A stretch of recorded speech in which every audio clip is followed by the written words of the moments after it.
Welcome to Playing the Big, Beautiful Long Game, where entrepreneurship meets spirituality. In this podcast, we explore the intersection of personal fulfillment, spiritual growth, and business success. This podcast delves into the idea that entrepreneurship is not just about profits or growing businesses. It's also about embracing purpose, meaning, and inner growth. Each episode features conversations with entrepreneurs and thought leaders who share their journeys of building businesses that align with their highest values and deepest calling. I'm your host, Debbie Zita. Sit back, relax, and thank you for being here. Welcome, gorgeous Claire. Thank you so much for being here. Can you please share with the audience who you are and what it is that you do? Who am I? That is just such a question of infinite possibility. I am an inspirational speaker, an author, and a transformational performance artist.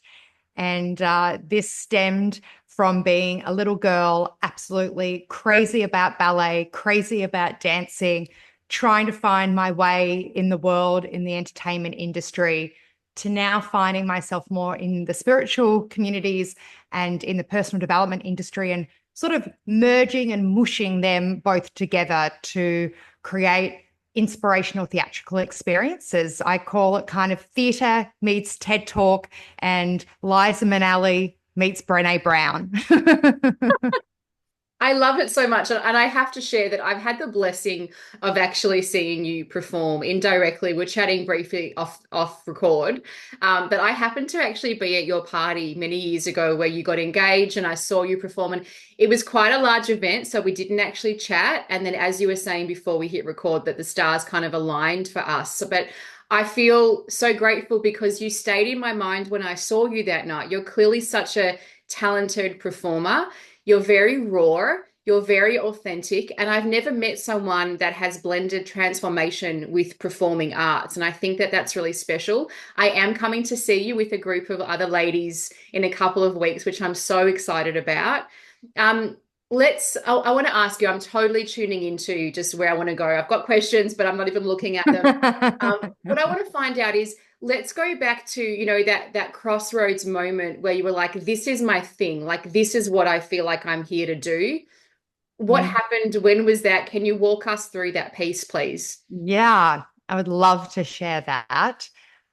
So the backstory for your viewers is that I was born with Poland syndrome. So my left-hand side of my body is smaller than the right. I was born without my left pec, so my left boobie never developed. And as I'm sure all of your audience can relate to, especially thinking back to your teenage years, everything was about wanting to fit in, wanting to feel like you belong. And I just felt like a one boob freak. So I made a pact with myself that I would keep this a secret, that I was this one boob monster. Now, when I was 15, I did have surgery. So they took a muscle out of my back and they put it into my pec. And then I got this really fun needle. And every time my right boobie got bigger, we got to pump up the left. And for anyone on the video and not necessarily the podcast, I'm not actually even wearing a really booby top today, but I do have really, really amazing breasts now. And as I always say in my shows, let's give the tits a round of applause. But even though my boobies are now symmetrical and juicy and all the things, I still felt like a freak. My mindset hadn't shifted. I hadn't done any of the personal development work, the inner work, to actually change my mind about myself. So even on the outside, I looked like this blonde Barbie doll. In the inside, I still felt like a monster. And I really didn't want anyone to know. And I actually kept that a secret for 28 years. Debbie, I was in a relationship with a man for 4 years. It looked like we were going to get married, have kids, and it still was the elephant in the room. We never talked about it because I had so much shame. He was such a darling because he knew not to ask me anything. He knew that it was an out of bounds topic the whole 4 years of the relationship. But through a whole lot of therapy, personal development, moving to London and training as an actor, I started to get the courage and the confidence to come out to men that I was dating and even more to the public. And so the defining moment that you're asking about is I was doing my very first speak to sell on stage. And it was actually for the entertainment industry. And the entertainment industry is not used to the whole, let's go to the back of the room and buy a program. And so I was really breaking all the norms. This was a really first in the entertainment industry, was a personal development event like this. And I was sharing my story, and I was scanning the room, and I said, would anyone like to join me on stage and do an exercise with me? And I was scanning the room, and lots of people put up their hand. Wow. And all of a sudden, this woman in the front, her aura just really stood out to me. And I just felt a real pull to invite her up onto the stage. So I invited her up and I asked her to do this exercise. And I gifted her a free workshop. At the time, I was running something called Connect to Your Truth. And at the end of the event, she came up to me and she whispered, I've got Poland syndrome too, and I've never told a soul. And in that moment, that was the first woman ever that I had met with Poland syndrome. I had in my life met 2 other men, boys, but I'd never actually met a woman. Now I'm 20. No, I mean, 28 was when I first came out. This Speak to Sell was probably at about 32. So I'm 32 years of age. I've never met another girl, woman with this. I'm still feeling so alone. I'm feeling like I'm literally jumping out of a plane at this Speak to Sell to tell my story for the first time, to then have this woman, another actress, similar age to me, say that she's got it too, and she's never told anyone. And so in that moment, I realized that I was a voice for other women, other men with Poland syndrome, but even more, the real shift for me, making this really feel like this was my purpose work, was how many people that were raped, that were gay, that had had an abortion, that were messaging me saying, by hearing your story, I feel permission to be me, to actually come out of the closet and actually say, this is who I am. And so that influx, when I first wrote my book and I started to share my story on stage, that really inspired me to keep telling my story, to the point that I actually closed down my 6-figure acting school. I had a really successful business, but I just felt so called that my purpose was to continue to share this message. I closed the business down and wrote a one-woman show to start touring around Australia to share my message. And so that's what I've been doing for the last 7 years. I've been writing them, and the last 5 years I've been touring around Australia. So that is where it all stemmed from, that very first Speak to Sell, when that woman said, I've got Poland syndrome too. Oh, wow, wow, wow. Completely mic drop sharing from you. My heart is beating out of my chest. Thank you for being so brave, so courageous, for speaking your truth, for following what is your purpose. How beautiful to be able to recognize those different milestones of the physical changes that took place, but then recognizing that, we would call that from a therapeutic perspective, the inner critic. You mentioned the word monster, and physically it had changed, but internally there was still that feeling of, oh my goodness, this is there. And my heart's pounding, which is telling me I have to share it. I'm going to go and trust this because I trust you. And you were recently at a networking event that I was running. And I was sent a book recently where the author gifted me this book. I met her at an event.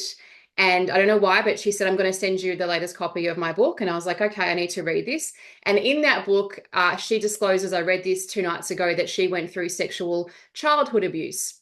I myself am coming to terms with the fact that I have been through that myself.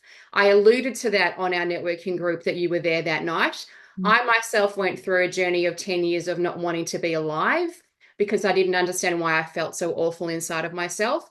through therapy, through personal development, I've come to understand I haven't done anything wrong. Something happened to me that should never have happened, that skewed my perception. And it is now my mission to help other women who have gone through such abuse or who feel inside of themselves that something is off and something is wrong, because, honey, probably something is off and something is wrong, and you've done nothing wrong. And so part of what I'm here to do is help them create their own six-figure revenue business per year, to finally feel like they can receive, they can shine their light. They're usually in wellness or creative spaces. So I want to thank you for giving me the space to actually share my truth right now. I think that everything happens for a reason. I think that our paths crossed for a reason, and your permission to love yourself, as you were sharing in your beautiful story, gives others permission to love themselves as well. Thank you for sharing that, Debbie. That's, yeah, really, really inspiring. And yeah, even though we don't know each other too well yet, I actually listened to a few of your podcast episodes and yeah, just really, really resonate with your story. So it's a real gift that you've got. And you're also giving this platform for other women to share their story. Absolutely. Thank you for seeing me. I so see you in all of your beautiful glory, and you're just beautiful and you're shining. And I just want to, like, I'm looking at you on the screen, and I know we both have the beautiful lighting, but that's not what makes a heart and soul shine. It comes through the eyes and through the aura, as you were sharing with your beautiful lady coming onto the stage with you and sharing that she's got a similar journey to you.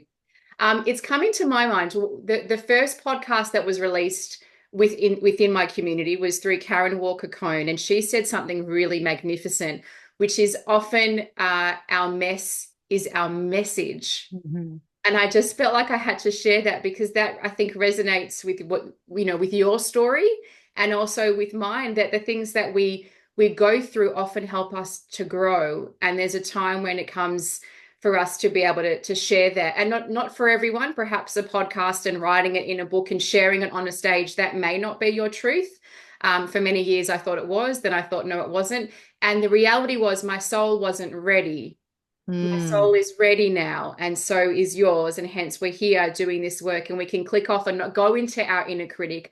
I will go into my best friend, as I know I can see with you that you will too, which is, honey, I love you so much. I don't need anyone else to tell me that I've said or done the right thing. I know I've done the right thing and said the right thing, because I've spoken my truth and spoken from my heart. So there's Mm. no inner critic anymore. And that's magical, to be in that space where that voice is so hushed and so quiet that it's just the love that's there. I don't know if Mm. you have anything to share around tips around how we get there, or if we dip back into it, because it's okay if we do, how we come back. Yeah, no. So I did psychotherapy for at least 11 years with the same psychotherapist. He retired during COVID. So that was really sad to lose him. Like, then I had to find someone, to start over again with. Like, he knew everything about me. And the modality we used is called voice dialogue. And voice dialogue is very similar to internal family systems that a lot of people know, and they know kind of family constellation work. But voice dialogue really suits an expressive performer archetype like myself, where the whole therapy session is where we actually connect to these different voices and characters within the self and give them a voice, a name, a costume, and actually give them a place to play. And so a character that I met very, very early on was my inner critic, and really turned into this character that I later developed into a show that was called Devil Woman. And Devil Woman had very evil thoughts about myself. And what made it a comedy show was that she had even more evil thoughts about the personal development and coaching industry. So it's a very funny show, because there's nothing better than having a room of life coaches and people in the personal development world all laughing at each other. It was a very, very, very fun show to do.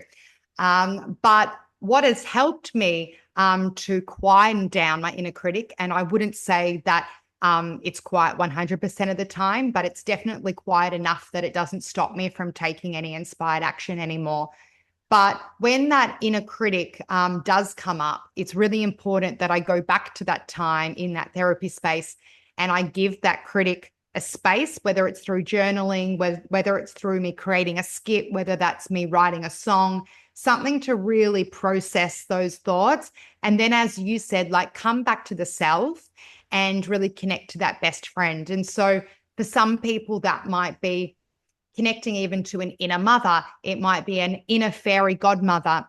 It might be that friend that you wish that you had at high school that you never got. And that's what I really, really love about that work, is that you get to make it up. Like really all of life is just made up. Like we're creative beings making up everything moment to moment. And we get to make that up. Is that if you didn't have that best friend, like a lot of people look at my life now and they say, oh, always on Instagram, like you've got this friend and this friend and this friend, and you seem so popular. And I'm like, well, actually, at high school, I was the girl walking around the playground with no one. And people are really surprised to hear that. And I'm like, well, when you're battling so much shame and you're not being honest with who you are, it's really hard to let people into your life and really create that friendship.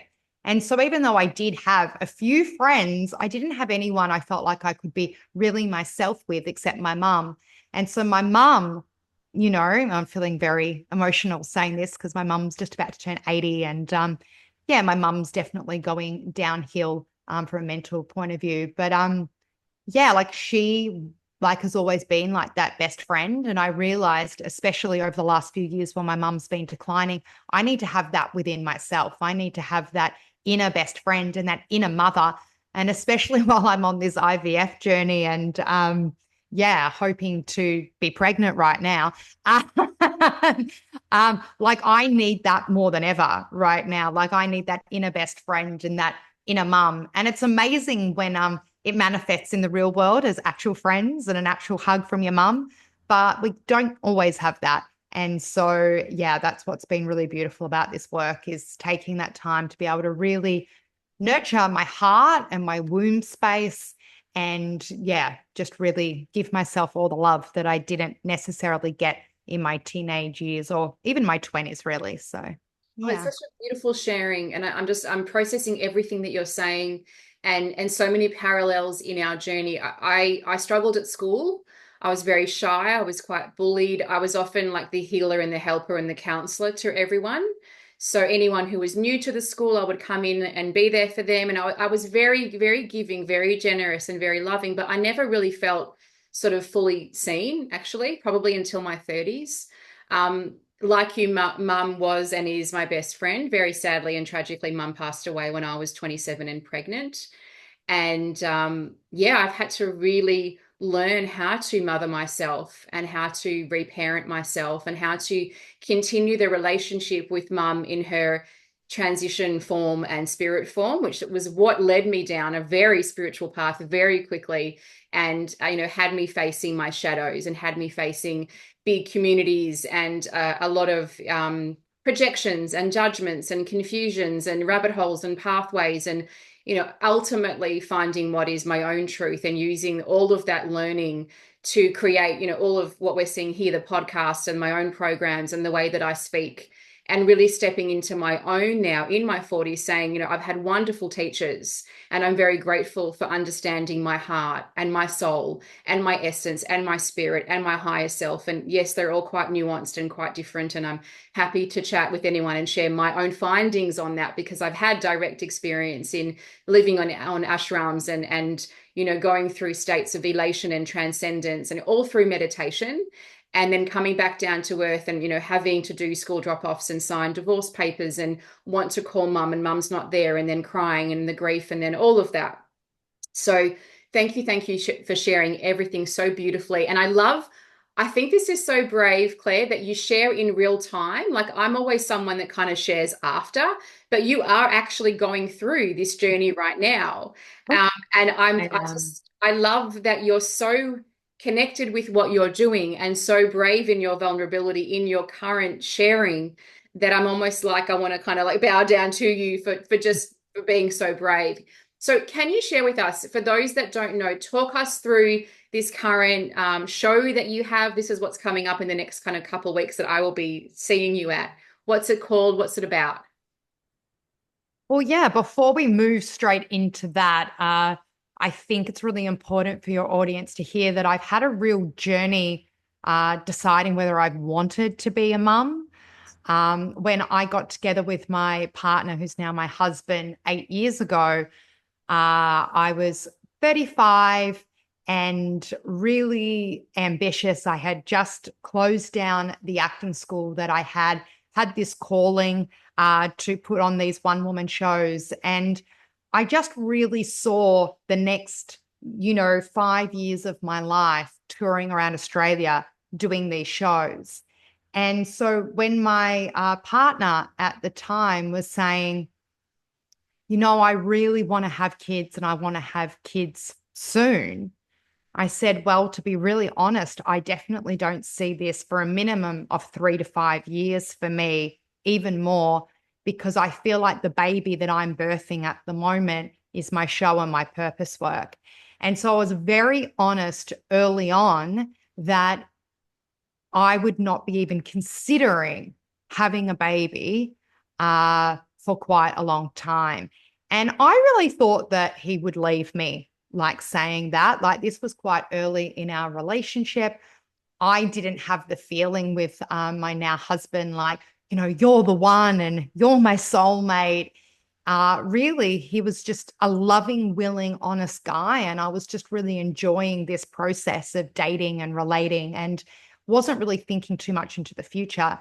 But he actually did a meditation and a visualization and saw us having a baby together. And so he was very, very patient. And then because COVID hit, he had to become even more patient because my whole tour got, put to the side because of COVID. And I said, this might, give me another year or two wanting to do shows more than having a baby. And again, at this point, we were really looking at maybe breaking up because I just didn't see our timelines were aligned. And I actually initiated breaking up, but we went to couples therapy. And it wasn't about how great this couples therapist was, even though she was a good therapist. It was the intention that we were both coming into therapy together to hand our relationship over to God, to hand our relationship over to a higher power. And so the intention of the therapy session was, we're coming into this space for God to take over and guide us for the next steps, because our egos cannot work this out. I'm wanting to run and he's wanting to stay, but he's not wanting to stay under the given circumstances. So we went to this therapy and God spoke. Like, literally the following weekend, I had this huge vision and this insight that we were going to have a baby. And it really scared me. But when I shared it with him, he said, well, I'm ready to commit. Like, even if it isn't tomorrow that we're having the baby, I'd really like to commit. So we got a dog together, my beautiful cavoodle, Sammy, and we moved into our own place. And Debbie was there at my 40th birthday. My husband made me think that my friend Nick was surprising me from London with a strip show, and Oz put the blindfold on me and there was stripper music playing and everyone was clapping in the audience, including Debbie. And when I took the blindfold off, there he was with a ring and asked me to marry him. And so for a performer, that was an absolute dream proposal. And we got married a year later. And we've been in this process of trying naturally to have a baby. However, I had so much resistance to naturally getting pregnant. My body always during ovulation was saying no. And I was always just wanting to shut my legs. I was trying to avoid having sex. I always had an excuse. There was always a reason. And if there wasn't, I would find something and make it up, And so I really had to listen to that. And, I was getting to 42 and we thought, well, let's look at IVF. And when we were looking at IVF, I didn't feel so much resistance. I think it was because the control freak in me was like, oh, we can control when we get pregnant. And so I kind of opened up to IVF. But it was through that we actually found that on my mum's side, I've been given this gene of hemophilia. So my grandfather actually died of hemophilia. And then his sister had two kids that were 2 and 12 when they died. So it's a condition that's been in my family for a long time. And it usually manifests in a physical way for a man, not for a woman. And so, as we've been doing this IVF process, we've actually realized that it's actually a blessing that we hadn't got naturally pregnant, because through IVF, you can actually do testing to see if it is a hemophiliac baby. And so we've been through 2 rounds of IVF, and the first round wasn't successful. We thought we had an embryo, and at the last minute we lost it, and that was really sad. But then we started pretty much straight away after Christmas, New Year's, a second round. And we had similar results, that we got 9 eggs to 6 eggs to 4 embryos to 3 embryos to 1 embryo. And we're really, really lucky because this one embryo has made it. The only challenge is that we couldn't do the testing on this particular embryo because of the way the cells were developing. And so we've been left with this embryo and had the really hard decision of whether we would transfer it into my body. And after praying and after meditating, we decided that we were going to give it a go. So literally last Friday, so talk about sharing in real time. Last Friday, I had this embryo, this 5-day-year-old embryo, no, 5-day-year-old, that doesn't make sense, just 5-day embryo transplanted in me. And I had so much resistance. I'd been so calm for so long. And the night before, I was kicking and screaming, sore throat. My body was like, no. But then I just realized that was just all the fear.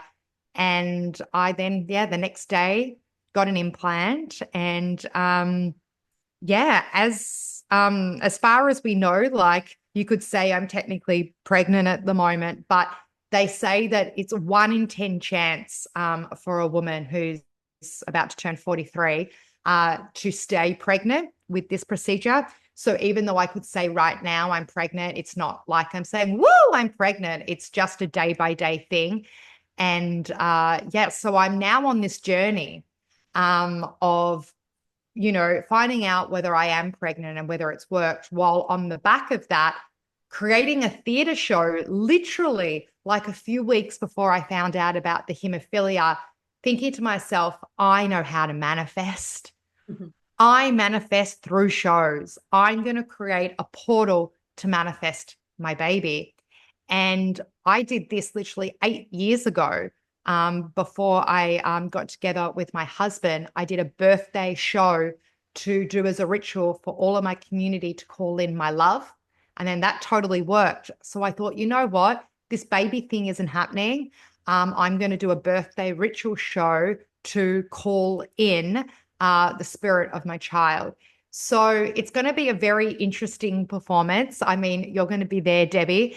And I hope that some of your listeners that live in Melbourne might be there as well, because it's going to be one of two things. It's either going to be this show where I'm still pregnant on stage, which will be, an absolute blessing, while it also could be the thing that is my medicine, as I will have found out just recently that I'm not pregnant.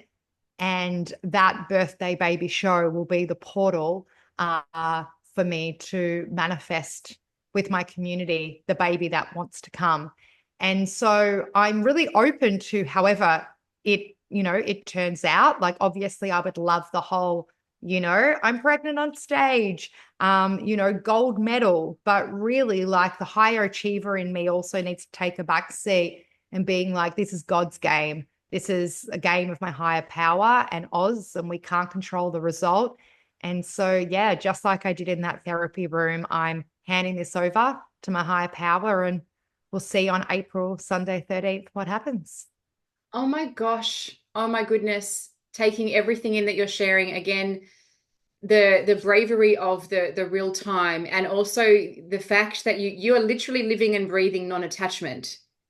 Mm. which is what we learn about in any kind of conscious spiritual meditation community. And this is my life, what I live and breathe, and have to practice it myself. And I'm definitely not there yet. I definitely have those parts that cling and don't surrender, and don't sort of let go to the outcome. um We all do, babe. Oh, and that's what we totally do. And I part of what I love about, sharing space with women like you is it's like we remind each other, because I have what I call spiritual amnesia, and I think we all kind of do, because I'm not Eckhart Tolle. I don't know that I ever will be. And so I have those moments, where I do dip into my human self, or my ego self, or whatever language you want to use. But then I hear stories like yours and I go, oh yes, surrender. We know what you want. We're in manifestation mode, but also just let it go and let it be. The other thing is I'm thinking back to my own pregnancy. I know I was 27. I had PCOS, always massive issues with my periods and my hormones and everything else. And I was told categorically that I possibly would not, well, probably would not fall pregnant. Or if I did, it would take at least 2 years. So my then husband and I got busy with it. And within a weekend, I was pregnant. And it's funny because I said to my then husband, this baby wants to be here. So there's some reason why he, I knew it was a he as well, wants to be here so quickly. And then as it turned out, mum soon transitioned when I was, 4 months pregnant. So when I look back at the life path now, and the lessons and the circumstances that my soul definitely put its hand up for, um, I don't think I would have had a child had I not had a child then, because I was very called to seek spiritually. I was very called to coach and to guide women and be an entrepreneur. And I was coming from a paradigm of a very close-knit European community that was, you just be a good wife and you clean the house, honey, and maybe go to a job and bring some money back, but that's it, and shut up, basically. So I had like no support there at all. So yeah, hence the finding God and the seeking was so important. But going back to the first trimester is really tender and vulnerable, and I didn't share with anyone but my then husband and my parents, and until that kind of that mark of, yes, 13 weeks. So again, I'm just kind of showering you with love, and I feel so called. And I said this to you when I first, well, when we re-engaged in our connection again recently, I have to be at your show. I don't know why, but I just feel like I have to be there to support you. Um, yeah, and I'm curious to see, where all of this goes and what happens. And I know whatever happens, as you say so beautifully, it is in God's hands, and we'll trust that process. And I'm thinking back to, the time when you and I originally met but didn't meet. It was just after COVID, and my life partner of now over 6 years, we had a moment, and we had challenges in our relationship, and I did let God do God's thing, and we're together and more committed than ever before, and loving the loyalty and the honesty and the unconditional love that I wasn't able to receive from him prior to the pandemic, because of the story that I shared with you before. So if anyone's at a crossroads in a dark night of the soul, or just wondering, WTF, what is going on? Please listen to this as a sign from Claire and I that we love you, we got you, God has you. If you don't like the word God, change the wording, and that this is a moment that is leading you to your greatest and highest good. I just felt I had to share that. Yeah, beautiful. All right, beautiful Claire. Where to from here? I want to share with you my self-inquiry model, and I would love for you to share your favorite one and why. And then I have another question after that one before we kind of officially finish up. But before we do that, is there anything else that is on your heart that you wish to speak to the audience? Oh, I'm feeling all just mushy, and my heart is really happy. There's nothing I love more uh, than getting to speak and share my story and spend my time with beautiful women like yourself. So I'm just sitting here quite content. And I would say that my message, deep down is if you have a calling in your heart, and you have a yearning, whether it's for a life partner, whether it's for a business, whether it's for a new course you want to create, in my situation, like a show, if you're really yearning for it, and if it's coming from your heart and your soul, it's because there's other people or another person out there yearning for that same thing. So if you're yearning for a life partner, there's someone else out there yearning for you. If you're yearning to put on a particular course or put together a business, there are other people out there yearning to receive that from you. And so I have to constantly remind myself of this every single day, because leading up to a show, like when you put on events, it can be really scary because a lot of people make a decision, especially after COVID, to buy tickets at the last minute. And that is so scary because you're then, as the event creator, sitting in that creative tension of, should I cancel my event? Like, is anyone coming? Like, does anyone want to come? Like, I just feel like I've been putting on workshops and classes and performances for 25 years now. And, even though I trust, there's still, that inner critic. And I just have to keep going back to, where did this creation come from? Did it come from my heart or did it come from my head? Now, if it came from my head or my ego, like I thought, oh, I might make money doing this, or, oh, that person might be impressed if I do that, the creation never works out. But if it has come from my heart and I keep following the nudges from my heart and I keep doing the actions from my heart, even though they're scary, then always everything works out. It might not work out exactly the way your head would like it to, but it always works out the way your heart does. Like for me, I might finish one show and be like, oh, it was really amazing, but I didn't feel complete with it. Like there's still other things I'd want to bring to it. And that's great because that's just giving me this yearning to do it again, which means there must be other people out there. Like there must be a Debbie out there who hasn't seen my show yet and they want to see it. And so I just keep playing the game of follow your heart. Now, that doesn't mean you don't listen to all of your other body. Like I feel like our body has so much wisdom. And that when I say follow your heart, that also means tuning into everything and also like your higher power. But when it comes to creation, and especially because I know you have a lot of spiritual business people and spiritual business women that listen to this podcast, that's always the thing. Even though I've heard it 1,000 times and I've taught it 1,000 times, I keep reminding myself on the daily, if my heart has a yearning to create this thing, then I must be here to create it. You're making me teary and making me think of every time I click on Zoom, because I work globally. I've worked with women in 7 different countries, and pretty much every single session, and I've run thousands of sessions now, small groups, but thousands of sessions. There is always a moment where I go, will anyone turn up? And I wait. And I think I've had, in all of the 6 years I've done this, there was once where not one person showed up and it was turned out that everyone was sick and something had happened. And that was really scary. Every other time there's been at least 2 to 20 people online with me, but that voice is still there. And when no one did show up, or I had the smaller groups, what I would say to myself is, I'm going to bring my heart and my soul, whether it's one person or 100 people. And that is how I know that I'm living from my heart, because I don't mind who's there. I will give you all of me and I will give you the same amount, whether it's 1 or 100. And that is my own filter of, is it actually my heart? I have to share also. I'm like, do I share when we click off or do I share now? I'm just going to be brave and share now like you do. But I so see a collaboration with you and I, where there is something on stage. I used to also be a dancer as well. I went to Johnny Oh, Young, a wow. whole bunch of different dance classes. My dad's actually a singer. I love dancing. I'm not a performer. That's not my space, but I love to hold space. I love to guide meditations. I love transformation. Anyway, let's chat at some point. I have the feel that there could be a beautiful collab here to do a show or an event or something together that's all about what the heart really means for me and how people can know, well, when you say heart, Claire and Deb, what are you talking about? Like, how do I know? Is it my heart? Is my heart my gut? Is my heart my head? What does that mean, right? So I feel like there's something here. So we can chat another time about that. Beautiful. Yeah. Yeah.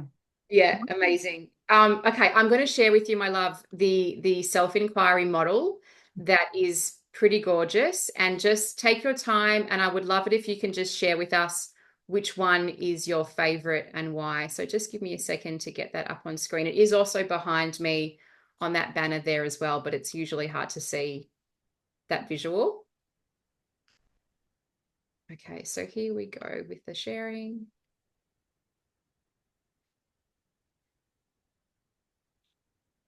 Okay, so can you see that there on your screen? There is one at the bottom there as well. Take your time. So am I reading this out loud? Is that what's happening? Or you're reading it out loud? Sorry, I'm No, that's okay. What you're going to do is just have a look, and you can just read the headings if you want to. If you want to actually take your time and read the actual little paragraph, you can do that as well. And you're just feeling in with your heart and finding out which one of these is your favorite one and Mhm. why. Okay. So I'll just feel called to just read them all out and see what happens in my Go for body. it. Yes, please. And as an actor, it's all about using the words. Oh, I don't know if you can hear my dog in the background there. Okay. I definitely can. She's barking very loud, so she probably wants to be on the podcast. She's Um, welcome to so, join us, no problem. so the first one is the spiritual self. And when I hear that, I straight away just feel my crown chakra wanting to move into the ethers. The second one is the emotional self. And when I hear that, I go straight into my vulnerability. I feel my stomach and almost this feeling like, oh, I might want to cry. And then, yeah, feeling in my stomach. The next one is the legacy self.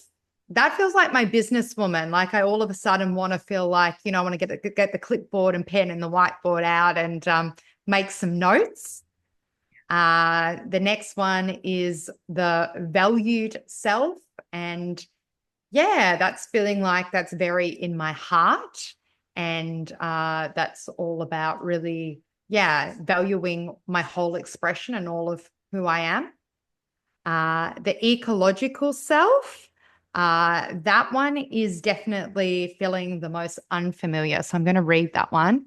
The ecological self forms the deep part of our identity that has gone beyond the confines of the beliefs and concepts as adopted by its family of origin, culture, or even its life experiences.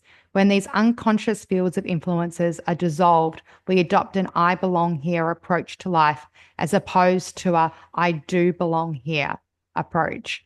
Ask yourself if you felt I belong here in every room you entered in your experience of life, how might you show up? Well, I definitely feel like I would show up in sequins. And I definitely feel like I would be like, everyone, sit down. Let me perform a song for you. Let me do a sketch for you. So that's what's coming out in that. Like, if I didn't really care what every single person thought about me, and I felt this just really sense of belonging that all of me is welcome. And I definitely felt that when we did the sister circle at your networking event recently. We had this beautiful sister circle, and you and I both opened the sharing. And I mean, I love a good sharing circle. So that isn't, unfamiliar territory for me. But what I just loved was that the women that you attracted into your space, I just felt so easy to be me. I felt easy to fully express my voice. And even though I am very expressive, I don't feel easy to express myself when I have an audience that aren't my aligned audience. For example, I have family members that when we're at a family dinner, I'm very, very quiet. And that is because I don't have the full permission by the audience to be me. And I've actually realized that that's okay. And I don't need to be a shining star every single place that I go. But I also want to limit my time with people or places or environments where I can't fully express my whole vessel.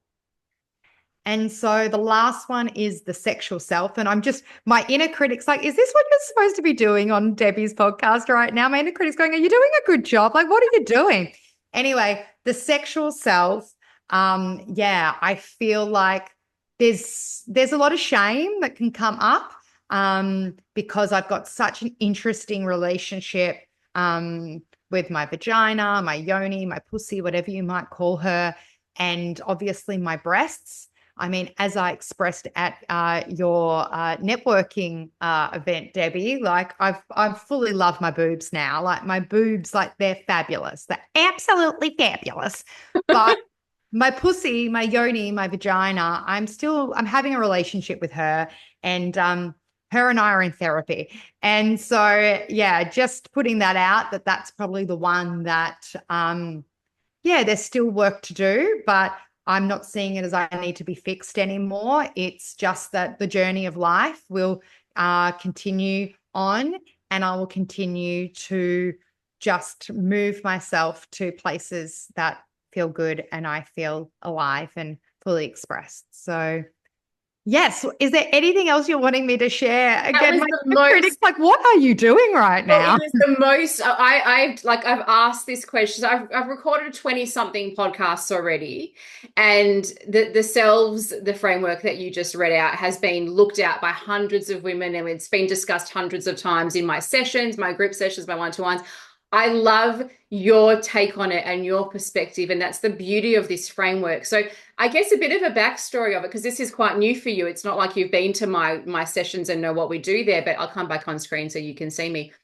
So before I launched this iteration of the business, I was working in human behavior for 25 plus years. I was coaching for 10, I was guiding meditations, and I would be talking with women about these same topics. It was sex and orgasms and money and men and how to sell yourself, and then how to open your heart and how to navigate your emotions and the legacy. And I was like, there is something here. Like, there is something. I can feel it. It's like a baby for me in the form of this work that I'm doing. God, please guide me. And originally it was like there was an acronym that was SEBSIF or something not sexy, that was like the spiritual, the emotional, the something else. And I was chatting to an acquaintance who works in marketing, and she just bluntly said, this needs a sexy acronym. That's not good enough. And I could have cried, because by that stage I was already like, I was late 30s. I was in this house, and I've been in this house for the last 5 years. So it wasn't that long ago that this happened. And I clicked off the Zoom, and I actually think I did cry out of frustration. And then I prayed and I said, God, I'm here of service. My heart is very open. I've already been through so much. I just want this to make sense. Please, please, please, can you just give me a word that is, what is the word, right? And I can't tell you exactly how long after, but like a week or a month, like pretty soon after, I was in my kitchen. All of a sudden, like every cell of my body was like on fire. All of my chakras were open, and everything was happening. And I was like, what's happening? What's going on? Wait, there's the energy of my framework. What's the word? What's the word? I need a word for selves. And then that's it. I realized it is selves. SELVES. Don't overcomplicate it. Spiritual, emotional, legacy, value, ecology, who you're around, sexual and creative, which doesn't say there, but sexual can also be creative, meaning create your podcast, create your shows, create your books, create your blogs. Because some women are not ready to say pussy and yoni and vagina and orgasms, and that's totally okay. That depends on your culture and your Yeah. upbringing. I'm a Saggy. I'm happy to, which is a fire sign.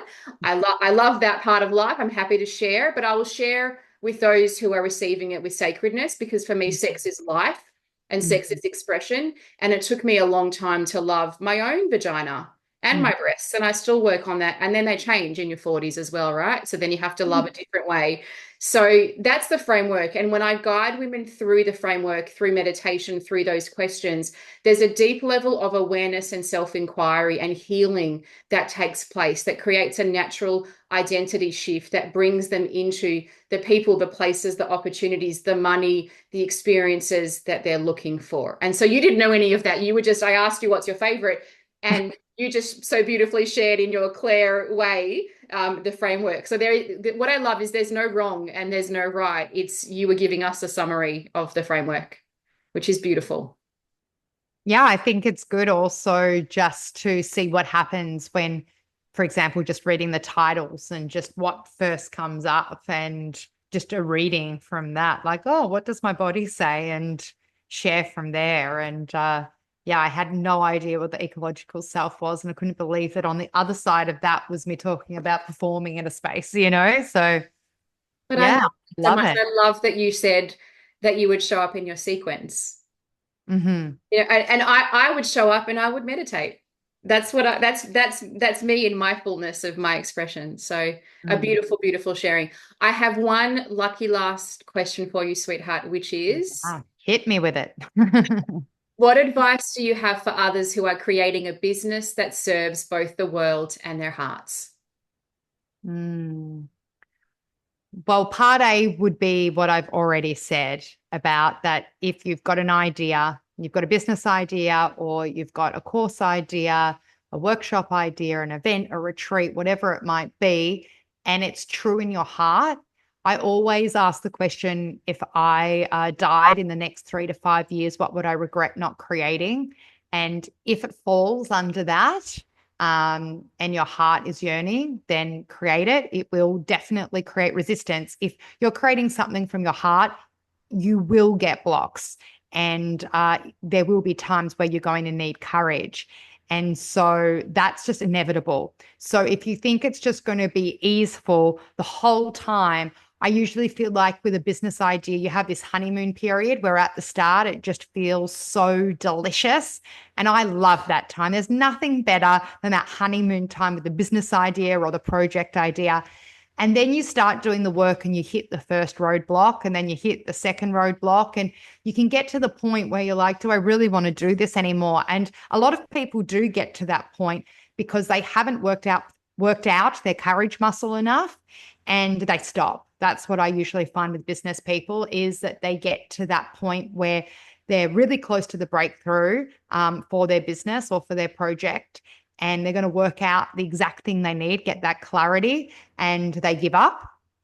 And so I would say for anyone in that situation, is that you just need to work your courage muscle. So sometimes with clients over the years, I've said, okay, let's just put this to the side and let's actually look at what's 10 courageous things that you can do this week that have got nothing to do with your business, and just work that muscle. So that would be one thing I would say for all business women. You need to work your muscle. And the other, and this is a whole other podcast episode. And so if Debbie wants to have me back one day, this is my little lead magnet, um, is to have a really good relationship with money, because really business is a vehicle for us to be of service to the world, but it's also a vehicle for us to financially pay ourselves so that we can go live a life from our heart. And we're not going to be able to live a heart, we're not going to have a heart-based business if we're not living a heart-based life. And we do need money to do that. We don't need to necessarily be making $1 million a year, but we need to have those financial systems and structures in place to hold us. It's like the masculine holding the feminine. And so that's my lead magnet. So Debbie, might have me back on the podcast one day. Love to. And yeah, like I'm really passionate about women having a sexy, pleasurable relationship with money so they can make their heart's dreams happen. So yeah, I've taken a pause at the moment from running money work. I've actually run money courses for a long time, as well as being a performer. But I'm not focusing on that at the moment. I'm obviously focusing on my IVF journey and my performing. The performing is what gives me the most nourishment. But I've needed all of those years of money coaching for myself so that I could actually set up a business as a performer, speaker, author, because it's not a usual triad that you get together. Like you'll get usually the facilitator, speaker, author, the coach, and that, but to put the performer instead of the coach, like it's been so scary for me to kind of eliminate the coach and say I'm a performer, speaker, author, because most people make their money through the coaching part of their model. So yeah, this is me just being vulnerable and open and saying, yeah, I'm a transformational performance artist, speaker, and author. I have a big background in being a coach and being a facilitator and a businesswoman, but that's not where my offerings are at the moment. So come and see me perform. I love it. I love it so much. You are pioneering, you're in a league of your own, you're doing your own thing.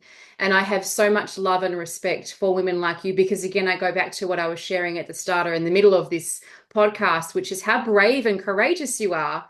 And it's mirrored back to me. I see myself working in a similar space. I don't know anyone that's doing the heart-centered coaching in the way that I'm doing it, because it is really unique. People think, oh, no, heart-centered. No, no. The center of the center. This is different to anything that anyone else is doing. It's not the same thing. And the more that I step into that and say that, the more that the right women come and go, well, what do you mean by that?